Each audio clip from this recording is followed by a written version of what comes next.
Polynomials, exercise 2.1. In this exercise, some graphs are given, and from the graph you have to find out the number of zeros of the polynomial. For finding the number of zeros of a polynomial, you have to count the number of points where the graph intersects the x-axis.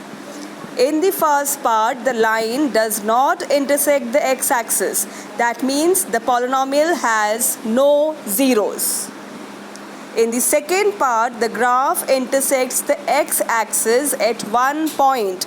So, the polynomial has 1 0. In the third part, the graph intersects the x-axis at 3 points. So, the number of zeros is 3. Fourth part, the graph intersects the x-axis at 2 points, so it has 2 zeros. Fifth, the graph intersects the x-axis at 4 zeros, so the polynomial has 4 zeros. And the last part, the graph intersects the x-axis at 3 points, so the polynomial has 3 zeros. Now exercise 2.2, here some quadratic polynomials are given, and for these quadratic polynomials you have to find the zeros and then you have to verify the relationship between the zeros and the coefficients. Zero of a polynomial you have studied in class 9th. Just for a revision, the zero of a polynomial means that value of the variable which makes the polynomial 0. So, the polynomial is a quadratic polynomial as the degree is 2, x square minus 2x minus 8. Here we will find the zeros of this quadratic polynomial. That means we will find for what value of x will this polynomial become 0. A polynomial of degree n can have maximum n zeros. So, a quadratic polynomial will have maximum 2 zeros. For finding the zeros of this polynomial, we will apply the factorization method. Factorization by splitting the middle term. So, the polynomial is x square minus 2x minus 8. When you apply factorization by splitting the middle term that you have done in class 9th, the factors will be x minus 4 into x plus 2. This has been done by the method which you did in class 9th. Finding the zeros by factorization by splitting the middle term. Now this polynomial x minus 4 into x plus 2 will be 0 if x is 4 or x is minus 2. So the zeros of this polynomial are 4 and minus 2. Now we have to verify a relationship between the zeros and the coefficients. The zeros are 4 and minus 2. Let us find their sum. The sum of these zeros, that means the sum of 4 and minus 2 is equal to 2.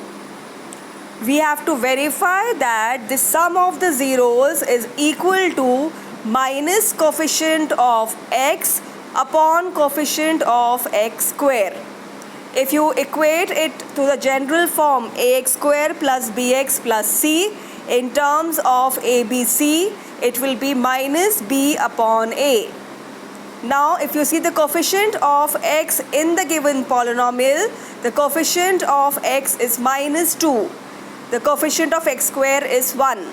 So minus into minus 2 upon 1 is equal to 2. So we have seen that the sum of the zeros is equal to minus b upon a. Now we have to verify that the product of the zeros will be same as c upon a. That means the constant term upon coefficient of x square. The zeros are 4 and minus 2. Let us see their product. Product of 4 and minus 2 is minus 8. So the product is minus 8. The constant is minus 8 and the coefficient of x square is 1. So minus 8 upon 1 is minus 8. So both are equal. So we have verified that the sum of the zeros will be equal to minus b upon a and the product of zeros will be C upon A. Now look at the second part. It is exactly the same. You will find the zeros by the same method. Both the zeros are same, half and half. Their sum is 1, which is same as coefficient of S upon coefficient of S square. The product is 1 by 4, that is same as the constant term upon coefficient of S square. The next part is same, but in the next part it is not given in the standard form. So first you will write in the standard form. In the standard form, it is 6x square minus 7x minus 3, and then you will find the zeros by the same method and you will verify the property. The fourth part, you can see the constant term is missing.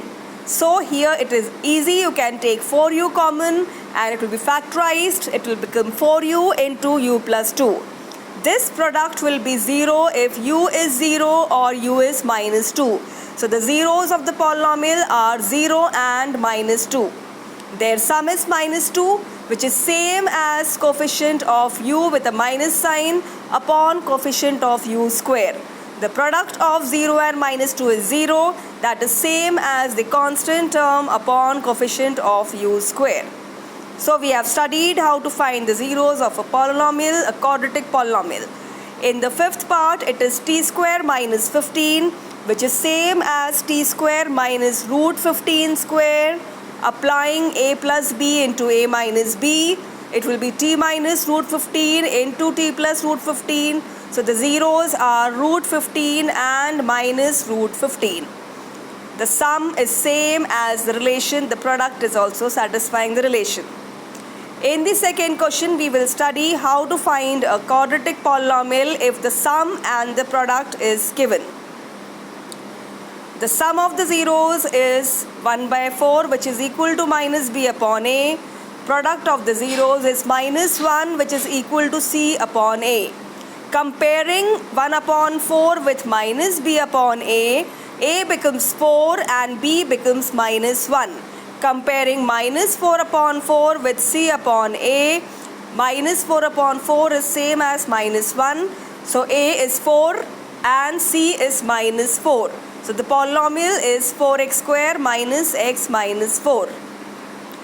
In the second part, the sum of the zeros is given root 2, that is minus b upon a, and the product of the zeros is 1 by 3, that is c upon a.